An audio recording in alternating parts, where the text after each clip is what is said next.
Assalamualaikum warahmatullahi wabarakatuh.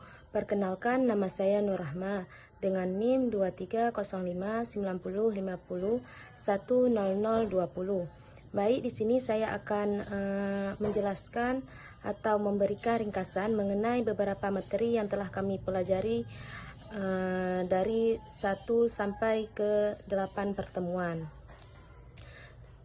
Baik, di sini saya akan menjelaskan mengenai kebijakan industri agraris dan maritim di Indonesia mengalami evaluasi signifikan dari era Soekarno hingga Joko Widodo, mencerminkan perubahan prioritas dan tantangan nasional. Pada masa Soekarno, fokus utama adalah nasionalisasi dan penguatan kedaulatan, tercermin dalam upaya mengendalikan sumber daya maritim dan agraria. Era Soeharto ditandai dengan pembangunan ekonomi berbasis ekspor yang mendorong investasi di sektor maritim dan agraria, namun seringkali mengabaikan aspek berkelanjutan dan keadilan. Reformasi agraria dan desentralisasi menjadi agenda utama pada masa pasca Soeharto dengan upaya redistribusi lahan dan pengolahan sumber daya yang lebih inklusif. Di era Joko Widodo, fokus kembali pada penguatan kedaulatan maritim dan agraria dengan penekanan pada pembangunan infrastruktur, industri, dan keberlanjutan lingkungan. Setiap era kepresidenan memberikan warna tersendiri pada kebijakan ini, dipengaruhi oleh kondisi politik, ekonomi, dan sosial yang berlaku.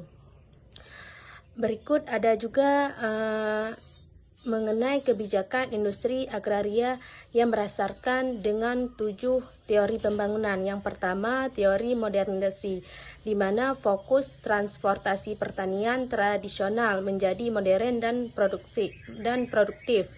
Tujuannya untuk meningkatkan produksi dan efisiensi pertanian. Yang kedua, teori ketergantungan, berfokus pada kritik terhadap dominasi negara maju dan korporasi asing yang bertujuan mengurangi ketergantungan pada ekspor komoditas dan impor pangan. Yang ketiga, teori pembangunan berkelanjutan, di mana berfokus keseimbangan antara ekonomi, sosial, dan lingkungan yang bertujuan untuk keberlanjutan produksi dan kesejahteraan generasi mendatang. Yang keempat, ada teori keunggulan komparatif, di mana berfokus pada spesialisasi produksi berdasarkan potensi wilayah yang bertujuan efisiensi ekonomi dan pertumbuhan berbasis keunggulan wilayah.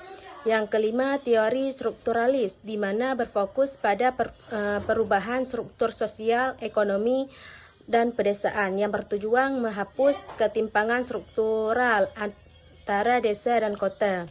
Yang keenam, ada teori institusional yang berfokus pentingnya lembaga atau aturan norma organisasi dalam mendukung sektor agraria yang bertujuan menstabilitas dan efisiensi melalui sistem kelembagaan yang kuat.